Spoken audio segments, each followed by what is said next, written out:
When it comes to raising poultry, there is a huge variety of options to choose from, provided you have enough space to do so.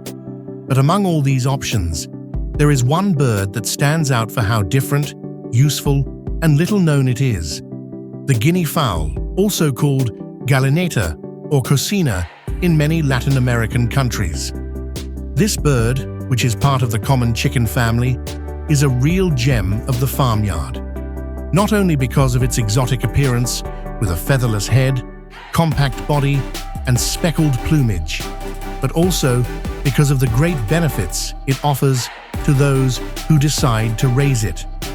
From their role as the living alarm of the chicken coop, because they squawk loudly when they detect any strange movement or danger, to their contribution in terms of meat, eggs, natural pest control, and low maintenance, guinea fowl represent a sustainable and valuable alternative for farmers, small producers, or even families who want to have a little piece of the countryside at home.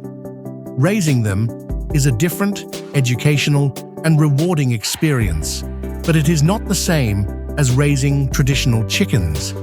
They need certain special care, well-organized space, and above all, an understanding of their particular behavior. That's why in this new video from Mundo Agricola, we're going to teach you the 7 most important tips you need to know if you're thinking about raising guinea fowl. Stay tuned until the end, because in addition to learning how to raise them from scratch, we're going to give you a free organic gardening ebook and access to a complete course so you can start growing your own food easily at home with love and awareness. And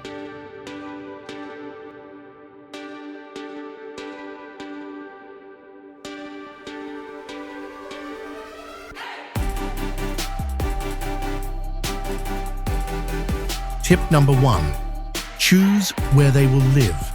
Before you think about feeding, raising, or breeding your guinea fowl, the first thing you need to be clear about is where they are going to live.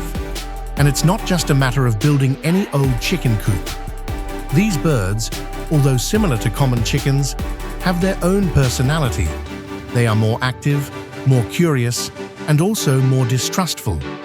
Therefore, they need a suitable space where they feel safe, protected, and free to move around without the risk of escaping or being attacked by predators.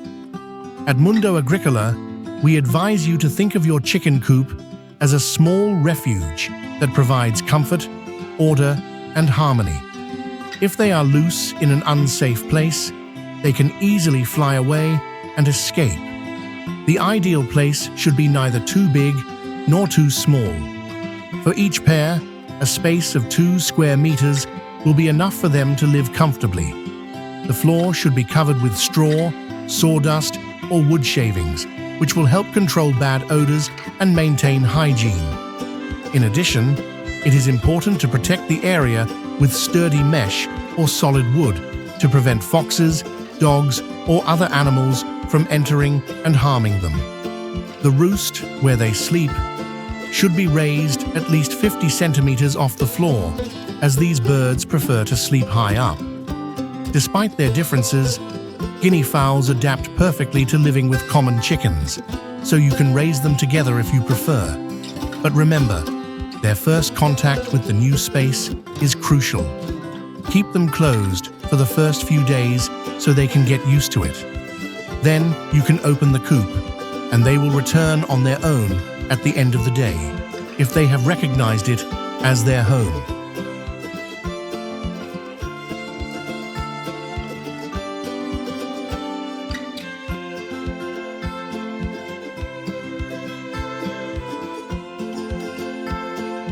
Tip number 2, buy your chickens. Once you have the coop ready, set up, and secure, it's time to make one of the most important decisions: buying your guinea fowl. Although it may seem simple, this step requires attention, judgment, and knowledge, as much of the success of raising them depends on it. Choosing healthy birds from the start is essential to avoid disease, loss, or adaptation problems. You can purchase them at local farms, agricultural markets, or specialized hatcheries. Some even choose to buy them online. But in that case, it is essential to thoroughly research the seller's reputation. Always observe the physical condition of the bird. Its eyes should be bright, without secretions, its plumage clean and close to the body, its legs firm, and its behavior active.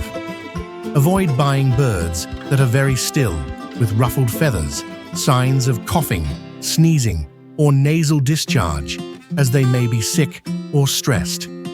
An important point to consider is the ratio of females to males. Male guinea fowls tend to be territorial, and if there are too many in a group, they are likely to start fighting among themselves. Therefore, it is recommended to maintain a balanced ratio, ideally 3 or 4 females for every male. This not only reduces conflict, but also promotes a calmer environment and better egg laying. When you arrive at the chicken coop with your new birds, do not let them out immediately. It is advisable to keep them inside the enclosed pen for at least a week so that they can get used to their new environment, learn their location, and begin to identify it as their home. After this adaptation period, you can allow them to go out and explore, and if the area is safe, they will return to the shelter on their own each evening. This is how a bond of trust between you and them begins, built with time, patience, and care.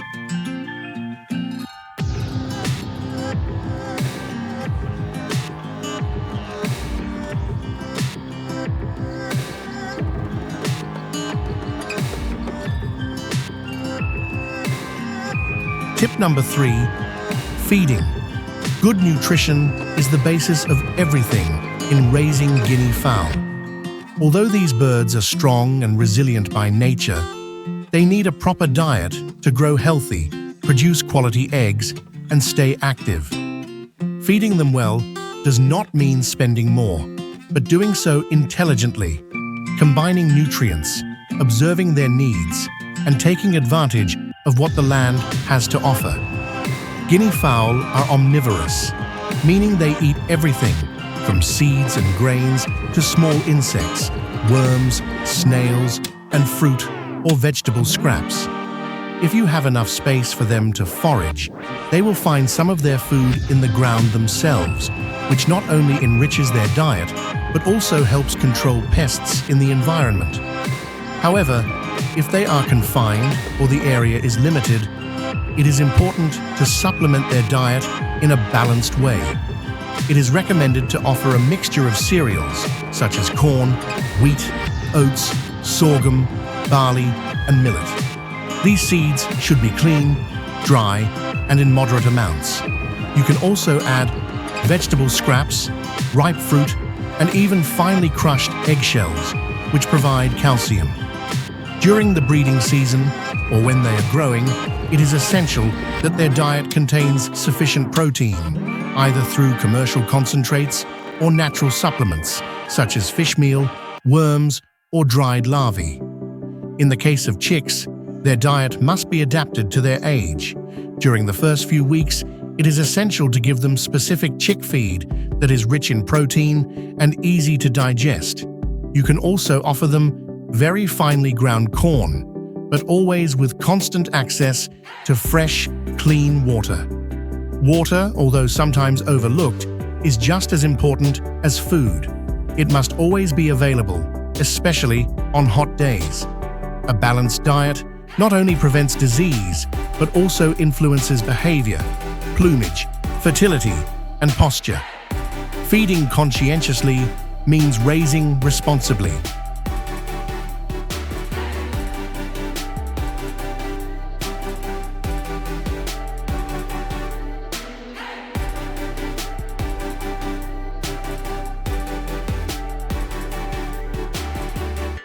Tip number 4, take care of them. Raising guinea fowl is not just about feeding them and waiting for eggs. It also means paying attention to their health, behavior, and the environment in which they live. These birds, although hardy, can be affected by disease if they are not given proper care. And like any living being that produces food, they need a clean, safe, and controlled environment to thrive. Taking good care of them is, in fact, a way of taking care of the food that will one day reach our table. One of the most important points is the hygiene of the chicken coop. The place where they live must be cleaned frequently, removing food scraps, accumulated excrement, and damp straw. A dirty space is fertile ground for bacteria, fungi, and parasites that can make them sick or even kill them. Regular disinfection, whether with natural or safe commercial products, is a practice that should never be neglected. It is also essential to keep up to date with deworming and vaccination. From the first days of life, guinea fowl should receive vitamins and supplements that strengthen their immune system. Some diseases do not show symptoms until it is too late, so it is better to be safe than sorry.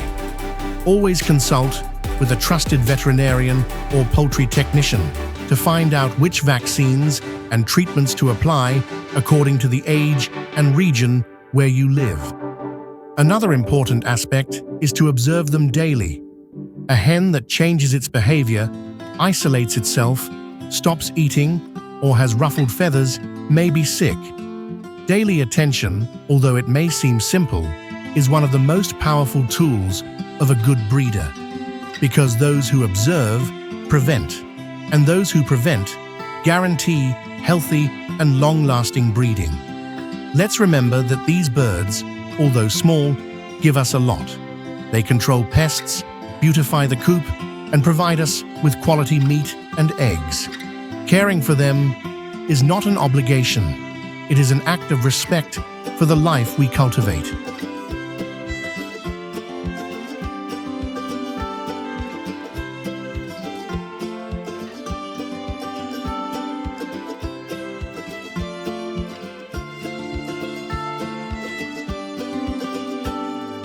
Tip number 5. Behavior.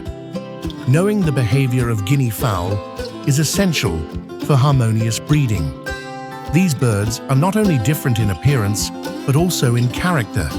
They are more restless, more alert, and in many cases, noisier than common chickens. And while that may seem like a disadvantage to some, it is actually one of their most valuable qualities. They act as guardians of the coop. When they detect any strange movement, wild animal, or unknown presence, they let out a loud, shrill cry that alerts the rest of the birds, and even the keeper. Unlike the classic crowing of a rooster, the sound of a guinea fowl is more shrill, sometimes repetitive, but also useful. This behavior has earned them a reputation as a natural alarm system. It is not uncommon to see them form small groups and move around the coop together, always alert, always vigilant. They are birds that quickly establish hierarchies, but if they are raised together from a young age, they adapt easily and without aggression. Another peculiarity is their instinct for freedom.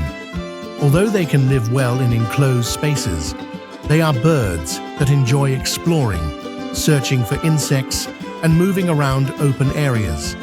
Therefore, if you decide to raise them, it is best to provide them with a safe space where they can move around during the day and return to the coop at dusk. Their eggs are another curiosity. Smaller than those of a common chicken, they have a hard, brown shell with small grey spots.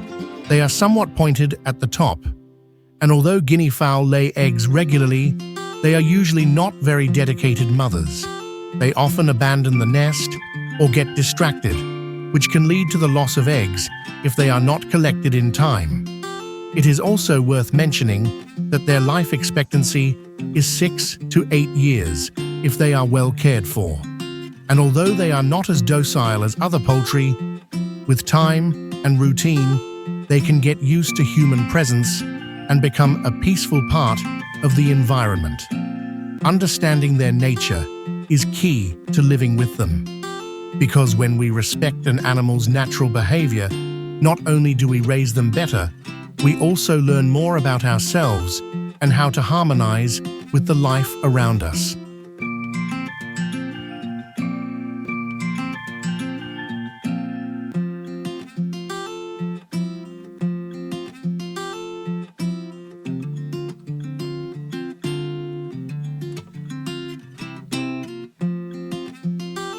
Tip number 6.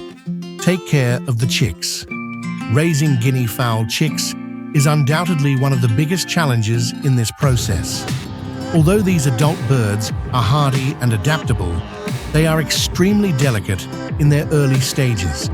And if there's one thing you should know before you start, it's that guinea fowl are not good mothers. They do not incubate with commitment, they get up from the nest, they get distracted, and in many cases, they abandon the eggs or chicks shortly after they are born. Therefore, if you want to be successful in breeding, you will have to take on the role of primary caregiver. The first thing is to be prepared. Once the chicks are born, whether by natural or artificial incubation, they need a warm, clean, and controlled environment. You can build a homemade brooder with a sturdy wooden or cardboard box, at least 50 square centimeters, and place a heat source inside, such as an infrared lamp or a regulated light bulb, to keep the temperature stable at around 35 degrees Celsius during the first few weeks. If you feel the temperature dropping at night, add straw, shavings, or dry rags to keep the heat in. It is essential that water is always available, but not too cold. A sudden change in temperature can affect their digestive system or even cause diarrhea. Make sure the waterers are low and safe to prevent them from getting wet or drowning. As for feeding, at this stage, they should be given special chick feed, rich in protein, easy to digest, and formulated to strengthen their bones, muscles, and immune system. You can also supplement with finely ground corn and small amounts of soft vegetables, chopped into tiny pieces. As the weeks go by, especially after the 6th week, and the chicks grow, you can gradually adapt them to their permanent coop. Do this little by little, allowing them to get to know the adults from outside the pen until they are ready to live together. It is a process that requires patience, but it is also very rewarding. Seeing how a small life grows thanks to your dedication is one of the greatest gifts of this experience. Because raising chicks is not just about feeding them, it's about protecting, observing, and accompanying them from day one. And that little bit of care makes the difference between a vulnerable chick and a strong bird that will also reward you later on.